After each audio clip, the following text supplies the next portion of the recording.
with the evil bone water, anything that has to do with the joint. So especially, I do some old osteopathic style manipulations with the carpals and the tarsals and hand and footwork. That's almost a must beforehand. Anything where I'm kind of doing a little bit of work with the shoulder, like prior to some hands-on work. But I think for the average acupuncture physician, really to help out with needling. Like there's certain points that I just routinely will swab with that because I know they can be a little sensitive either to feel or they can be sensitive in the person's mind. So rather than even mess with that at all, if I'm going to do scalp acupuncture, I definitely use that to prep the area with. I like to thread, or not thread, but connect internally MEN with GB20 in the back. And so it's going to be kind of a weird insertion for people, especially if they're laying face up. So I always put that on first. Helps greatly. And I would say that the other part that every acupuncture physician can use is if you needle a point and you get a needle hematoma. And you know what happens. All of a sudden you go to swab and you're like, oh gosh, I've got a little acorn back there. You put some of that on it and hold it, and within 30 seconds to a minute, it's completely gone. I do still let them know that it's going to bruise. But here's where I think the real sales uptick can be for people, is that when you use it on them in the clinic, they're super familiar with it. I used to just sort of tell them about it a little bit. We make it in-house, which is basically what I do in the beginning. But at the end of treatment, when I go back to check things with them, if it's a joint patient, I just tell them, we're going to send you home with a bottle of this, or I say, we're going to prescribe you a bottle of this, and I want you to use it twice a day. And I give them directions, and then they give them directions at the front desk.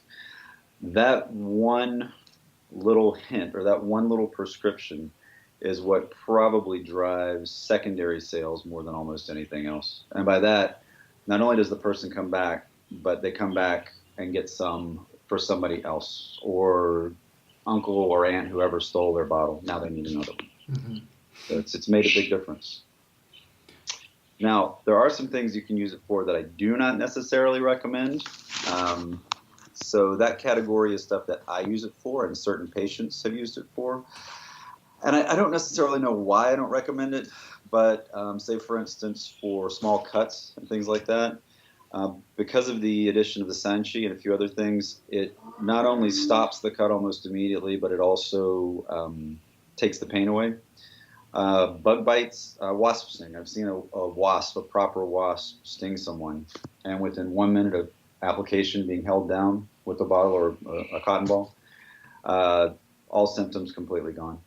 So I think that's a pretty big use, especially in the South. We've got a lot of biting things that are out here. Now, and the other one that I really hesitate to tell patients unless I know them well is if you're having a tooth problem. It's one of the few things that I've seen that can reach into the mandible or the maxilla to help with infection. If somebody's got some type of a post-procedural infection that they can't quite either get to with antibiotics or figure out what it was, daily application of that seems phenomenal. But on a Q-tip, you can also kind of put something on an internal problem that you're having with the tooth. There's nothing in the formula that I can think of at a small dose like that would be toxic, especially since we're using the Everclear alcohol with it. Mm-hmm. But I don't necessarily recommend it, standard. It's not like a daily mouthwash. No, not like a daily mouthwash. When I started using evil bone water and related products, it was maybe when I was 14 or 15 as part of martial arts training. And this was just something that we would really use much more liberally than I tend to see Chinese medicine people use it for. So we would be getting punched and bruised constantly. And if you're bruised in an area, then it was just kind of understood that you're going to slather this stuff in and coat your hands in it. There were certain months where I would be hitting maybe iron objects every day, and to keep the hands from getting damaged so that you have arthritis later, there was a whole process of doing qigong and soaking our hands in this for quite a long time. And then when I went into my personal practice, I would see people who had arthritis or different injuries due to trauma, and I would tell them to use half a bottle a day. And I know that a lot of Chinese medicine people use it much more conservatively than that, but that was just my background. So when people came in with back pain, a lot of times there's kind of if you just put a bunch of the evil bone water, it'll kind of make a little pool there. Then I would put a heat lamp on until it just baked in. And by that point, their lower back pain, it's already gone. But then afterwards, it also relaxed the tissue so that doing just a light needling or very slight massage would really take care of the root problem. That's pretty interesting because clinically, one of my next things is I was thinking about using some to either boost, for instance, a foot soak, Mm-hmm. or to use something like a foot soak where I'm using it to boost for the hand. So almost a pre-treatment. Mm-hmm. Especially if I rarely have too much of a wait time, but especially if I've got either a difficult patient or somebody I know is going to have to wait for a few minutes, it would be almost no trouble at all to set them up a hand soak Mm-hmm. prior to treatment for arthritis. Because I know it'll work, but it just takes, it's going to take a couple weeks for it to fully kick in the way that I want it to. That could be a way to accelerate it. But yeah, I Yeah. think we use it sparingly. I'll tell you a method that I learned as part of the Kung Fu training, and they use this a lot in China as well. And it's a combination. Let's say that you want to develop iron hands, right? Now, not everybody wants iron hands and hands that are really conditioned for hitting, but you can learn a lot in terms of wear and tear. Because if you're 20 and hitting objects, you're getting the same kind of micro fractures that somebody who's 60 years old is getting just working jars in the pantry, right? So these same kind of micro abrasions, these micro tears are happening in the tendons and the muscle and the bone. So the process is to soak the hands in really. So this is the process that I did, is to soak the hands in hot herbs and then get the evil bone water and heat it. Then I would take the hands out, dry them. So my hands at this point are really puffy. They just look like cooked sausages, right? Then afterwards, I would apply the evil bone water, and you could feel it just soaking into the bone. And I would do a few, basically soak it in a few times and rub it in. So it was kind of like lacquering. And then I would go hit some mung beans and hit a sandbag and then hit a wooden post, about 100 times each. And then afterwards, you do qigong, get qi to your hands, and call it a day. And that's something you do for 100 days. For iron foot, this is something people do for kicking. They'll first of all do a foot soak, then they use something like evil bone water, soak it in, exact same process, do the conditioning, and then that allows them to really abuse their hands and feet and then get the body to repair itself afterwards. So whether it's wear and tear because you're punching something that's metal, or wear and tear just because you've lived on planet Earth for, you know, you're over 35, things start to go downhill for all of us. So it's just a matter of repairing faster than you're breaking down. So anyway, I thought I would just share that for.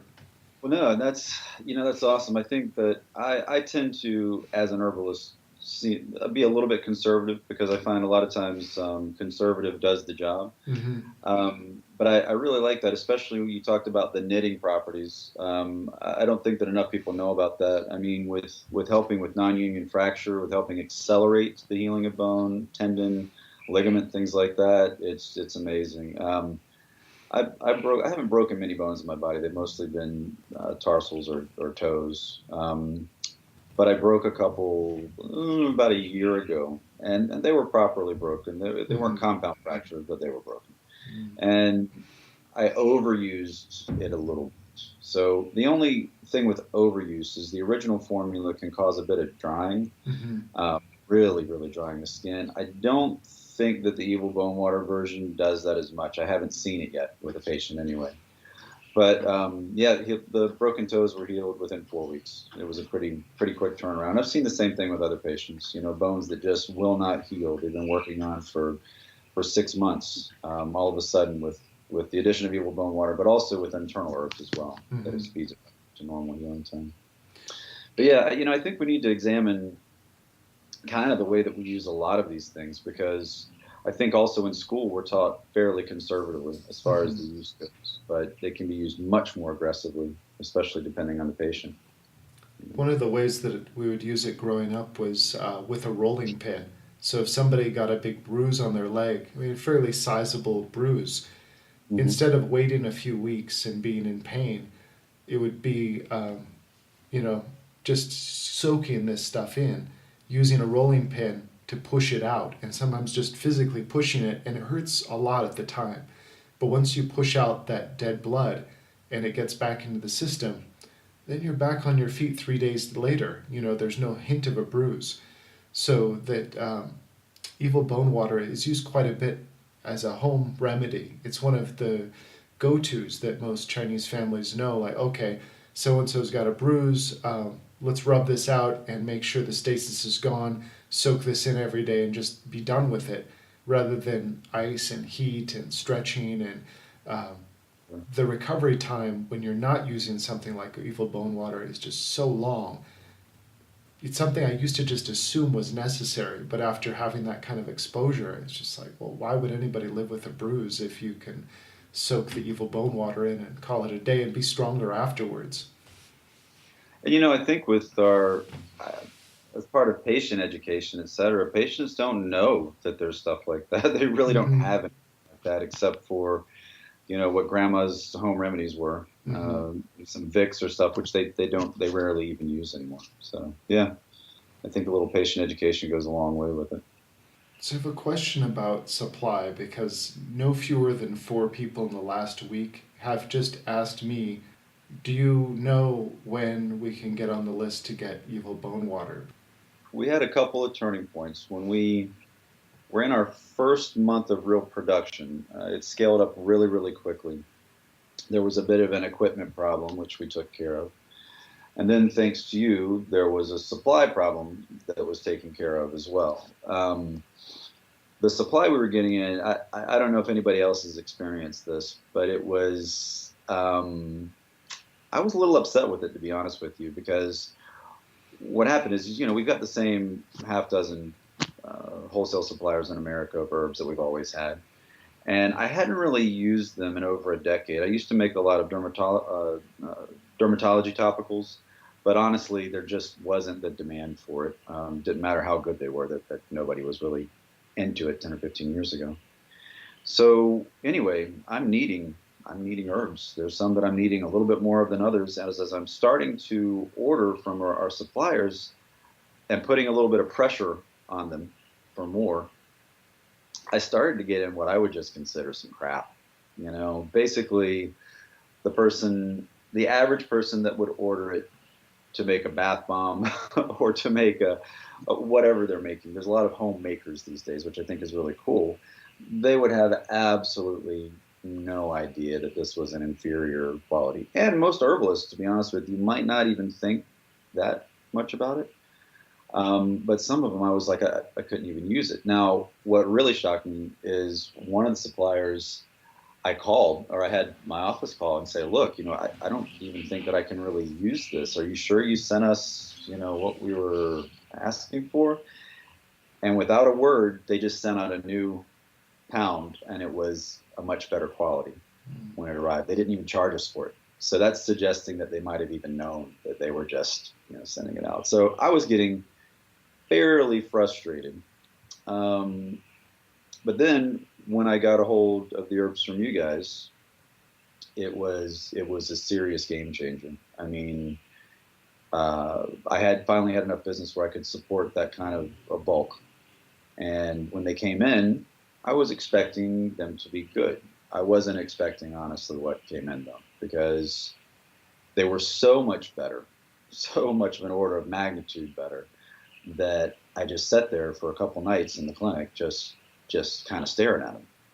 And what it was is when we're doing a decoction, or we're doing a whether it's we're trying to draw these substances into oil, or we're trying to draw them into water, or we're trying to withdraw them from with alcohol. Um, it's those substances, the aromatics, the volatiles, the terpenes, everything that we're trying to get to use.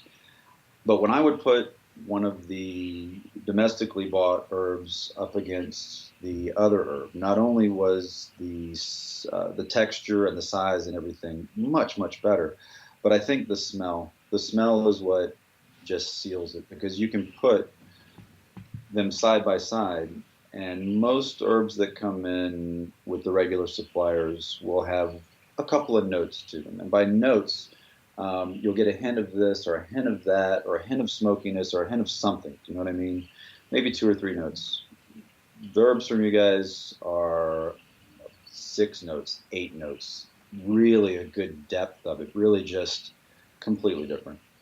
So that changed things quite a bit. So once we knew we had supply from you, then we really ramped up demand. So now, after an almost fire with a camp stove in my clinic, I've changed some things, and so now I'm up to what looks like a fairly like a small distillery or a brewery that's in my clinic now, which I fortunately had space for. I've got a good herbal pharmacy, and as of last week, week before last, we were finally caught up, and as of last week, we have a surplus where we can take new orders now. Now, what's happening is we're starting to get people on their second rounds, which is really going to be important, because when the stuff starts to sell in the clinic for the people like it should, they'll probably end up needing a case every, depending on how busy your clinic is, a case every 2 to 4 weeks. And so we're set to be able to provide that hopefully with same week shipping, um, which is a big thing. There's so many moving parts in getting a formula right and getting it to somebody else's door. Everything from labels, it's little stuff, to all of a sudden something springs a leak, to this and that. But I think we finally overcome it. It's been an interesting ride.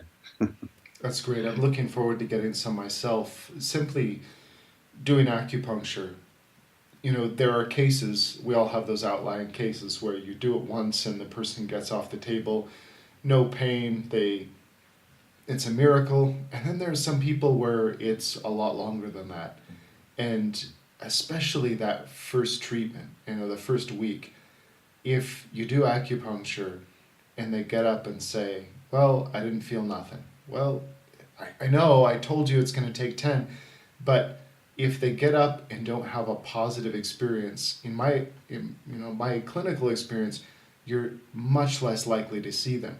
So it's such a fail-safe to go, okay, I've done the acupuncture.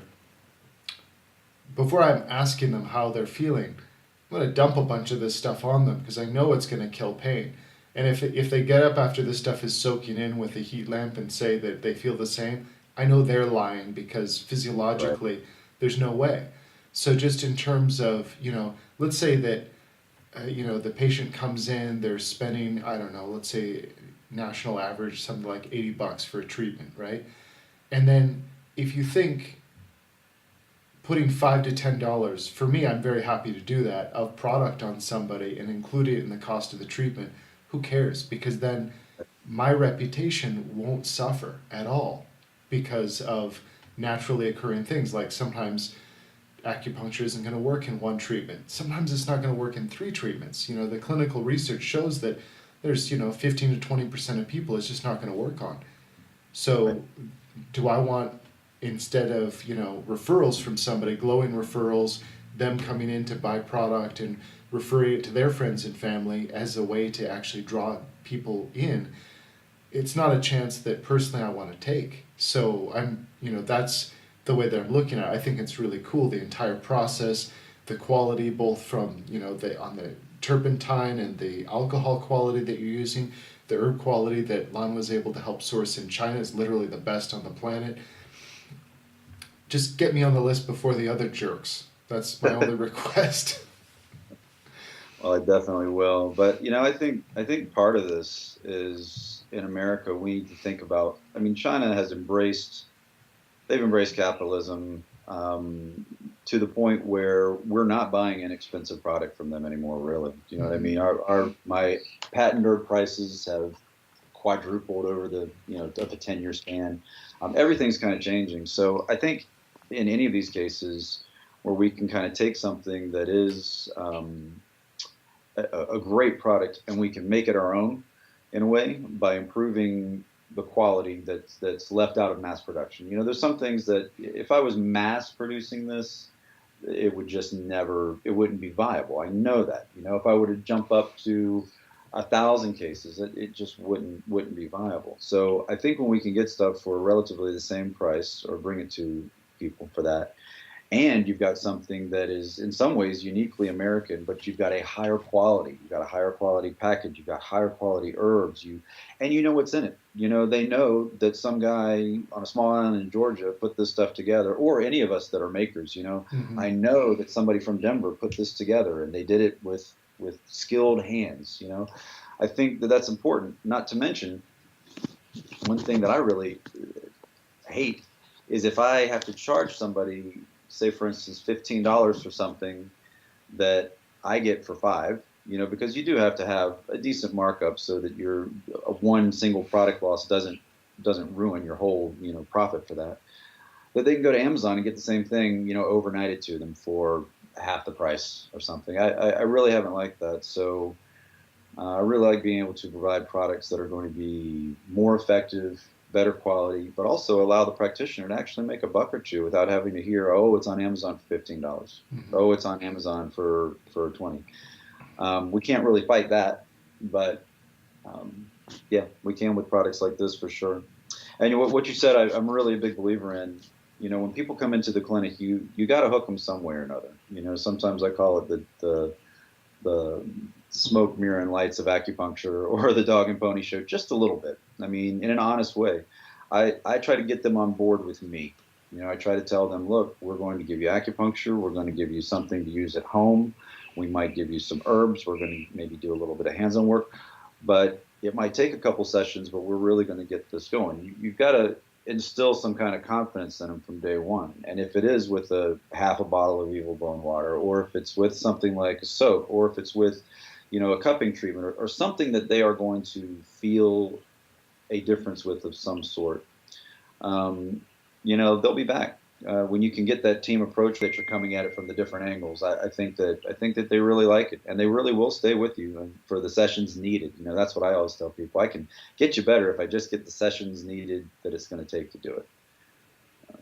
But yeah, pretty cool time for us, I would say, for sure.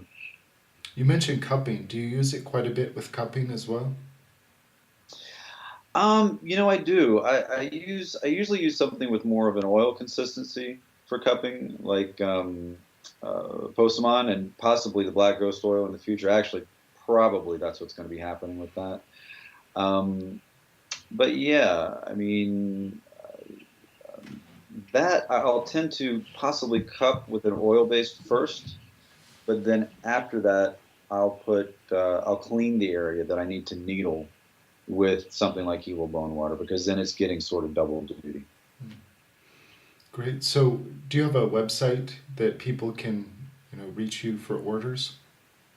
We're not doing a website yet. We're doing just the Facebook page, the Evil Bone Water Facebook page. We probably are going to move to that, but the biggest thing that we're having right now, you know, most people are getting it either through the Facebook page, they're messaging me, or they're calling my office, and Christy's handling the orders at the moment because we're trying to figure out a way where once you've bought a case of this, we can provide you with a lot of special, exclusive sort of video content that is going to help with your sales. It's going to help with your uses. It's going to help with some tips and hints that I'm not really comfortable with sharing with the full public. You know what I Mm-hmm. mean?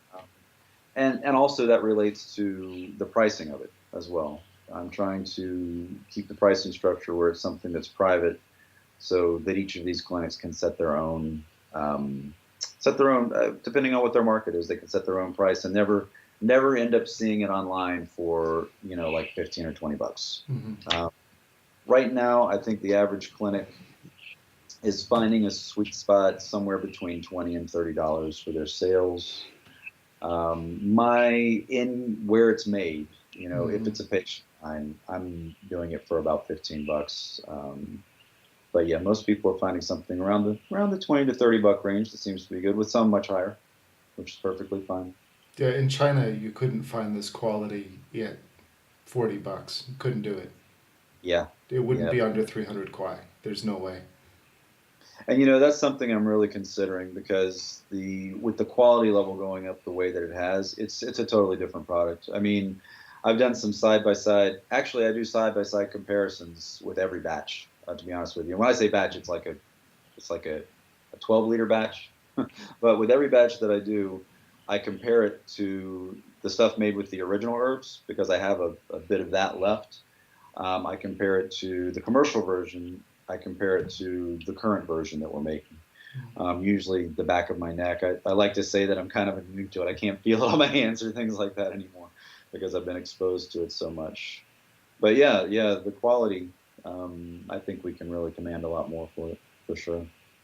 Awesome. Well, thanks so much for taking the time to explain your business and the process of Evil Bone Water. I appreciate it. Now everybody knows my Incredible Hulk story too. I used to carry every herbal formula I could get my hands on. You can just imagine how this clogged up shelf space and mental space. Plus, it gave me a lot to dust every week. We looked at our most effective products, our automatic top sellers, and found that they coincided with the most popular and effective herbal products in East Asia. We decided to focus on the winners and then make them even better. Our research team in Chengdu upgraded these formulas using the highest quality herbs on the planet and rigorously testing them at pharmaceutical standard for quality and safety. You'll want to get your hands on this, and you'll get your supplies at botanicalbiohacking.com. Thanks for listening to the Botanical Biohacking Podcast. I'm your host, Andrew Miles.